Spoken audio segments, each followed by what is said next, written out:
tim pembela ulama dan aktivis menanggapi keputusan Bareskrim Polri soal dihentikannya penyelidikan ijazah Presiden ke-7 RI Joko Widodo. Mereka menolak keputusan tersebut dan meminta gelar perkara khusus ke Bareskrim Polri.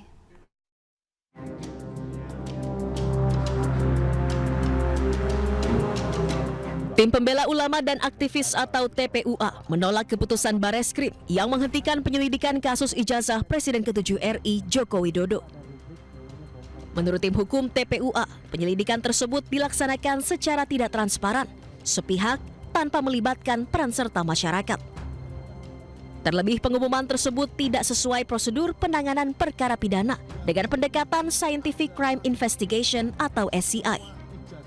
Oleh karena itu, TPUA meminta gelar perkara khusus kepada Bareskrim Polri. Pertama, bahwa tahapan, proses, dan prosedur penyelidikan perkara dugaan pidana pemalsuan ijazah Saudara Joko Widodo dilaksanakan secara tidak transparan, sepihak, tanpa melibatkan peran serta masyarakat, padahal penyelidikan perkara dugaan pidana pemalsuan ijazah Saudara Joko Widodo bermula dari adanya aduan masyarakat atau DUMAS yang dilakukan oleh Dr. Egy Sujana SHMSI dari tim Pembela Ulama dan Aktivis atau TPUA. Kedua, bahwa pengumuman hasil penyelidikan perkara dugaan pidana pemalsuan ijazah Saudara Joko Widodo yang pada pokoknya menyatakan ijazah yang dimiliki Saudara Joko Widodo identik dan penyelidikan perkara dugaan tidak pidana pemalsuan ijazah Saudara Joko Widodo dihentikan tidak sesuai dengan tahapan, proses, dan prosedur penanganan perkara pidana dengan pendekatan Scientific Crime Investigation atau SCI yang selama ini menjadi acuan Kapolri Jenderal Pol Listio Sigit Prabowo dalam menangani sejumlah perkara yang menyita perhatian publik. Sebelumnya Bareskrim Polri telah mengumumkan ijazah Jokowi asli dan penyelidikannya pun dihentikan. Dari Jakarta, Syahreza Zanski, Rizky Solehudin, iNews melaporkan. Ya, tim pembela ulama dan aktivis mendatangi gedung Bareskrim Polri untuk mendesak gelar perkara khusus atas ijazah milik Presiden ke-7 RI Joko Widodo. Dan untuk mengetahui informasi terkini, kita sudah terhubung dengan rekan Esra Ambarita di gedung Bareskrim Polri. Selamat siang Esra, apakah tim pembela ulama dan aktivis sudah tiba di Bareskrim Polri?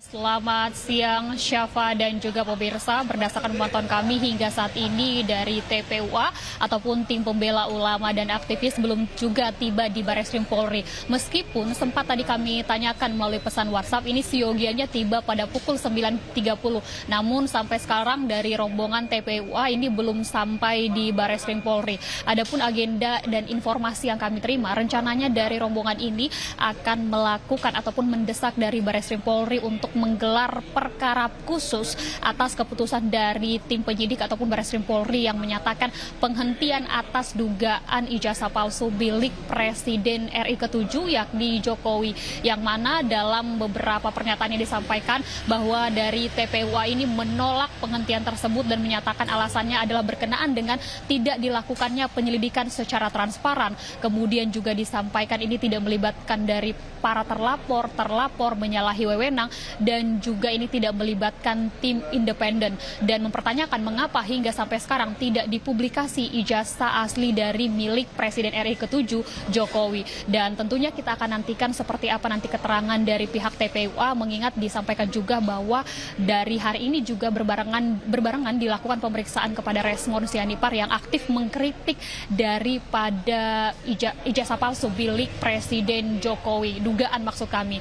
Nah, tentunya kita ketahui dari Bareskrim Polri ini sebenarnya sudah menggelar konferensi pers beberapa waktu lalu, menyatakan bahwa penghentian penyidik ini berkenaan dengan sudah rampungnya penyelidikan dilakukan dengan memeriksa 39 saksi, kemudian melakukan penelusuran di 13 lokasi. Dan dari hasil penyelidikan ditemukan bahwa ijazah dari milik Presiden RI ke-7 Jokowi ini identik dengan seangkatannya, dan ini dilakukan dengan berbagai metode, salah satunya adalah metode pembandingan, dan tentunya ini melalui pemeriksaan sampel juga, kemudian juga melalui forensik juga, di mana adapun sampel-sampel yang diperiksa adalah meliputi dari tinta yang digunakan pada ijazah, kemudian juga bahan dasar dari kertas, hingga beberapa hal mengenai dari cap hingga stempel yang digunakan, dan ditemukan bahwa ini merupakan asli dari bilik Presiden RI ke-7 Jokowi. Namun sampai saat ini masih terus berpolemik mengingat ada penolakan dari berbagai kalangan terkait penghentian ini dan diminta untuk melakukan penyelidikan lebih lanjut. Apakah pihak Bareskrim akan menerima terkait desakan ini? Jadi kita tunggu bersama pemirsa, mengingat rombongan dari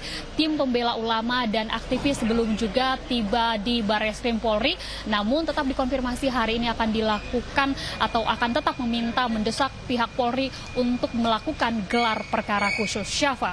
Baik, terima kasih Esra Ambarita langsung dari Gedung Bareskrim Polri, dan selamat bertugas kembali.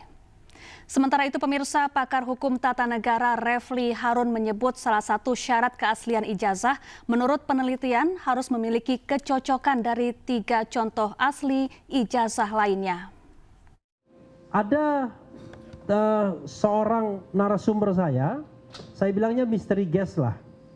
Dia pada tahun 2021 pada saat COVID itu melakukan yang namanya semacam penelitian sekedar apa istilahnya image comparison.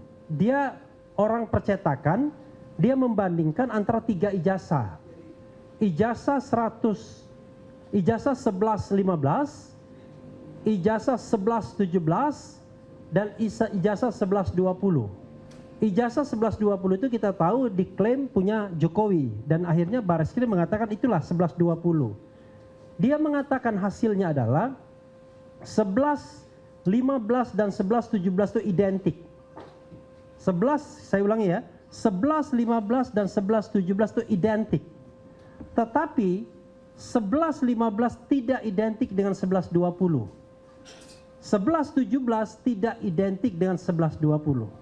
Jadi kawan-kawan semua, kalau temuan Bareskrim mengatakan bahwa dari 3 ijazah yang dibandingkan identik lalu kemudian mengarah kepada asli tidak asli, maka ada temuan sebelumnya bahkan 2021 yang mengatakan bahwa 1120 ijazah Jokowi itu tidak identik minimal dengan 2 ijazah yang diperbandingkan.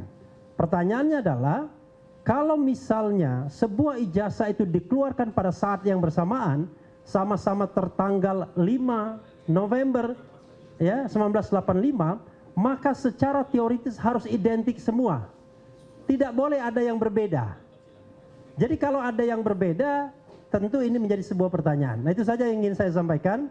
Mudah-mudahan ini bermanfaat. Serobot lahan milik BMKG, petugas gabungan merobohkan posko Ormas Grip Jaya di Pondok Aren, Tangerang Selatan, Banten. Selain itu, polisi juga menangkap 11 anggota Ormas Grip Jaya yang diduga melakukan pungli di lahan tersebut.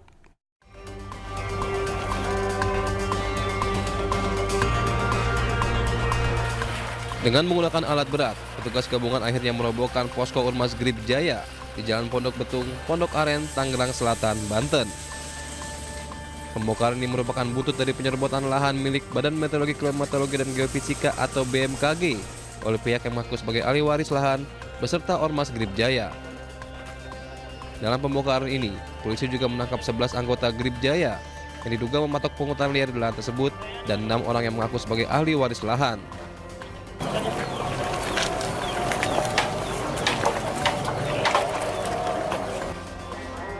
Sementara itu, 17 orang yang diamankan ini selanjutnya digelandang ke Mapolda Metro Jaya guna pemeriksaan lebih lanjut. Apa modus para preman ini? Mereka melakukan penguasaan lahan tanpa hak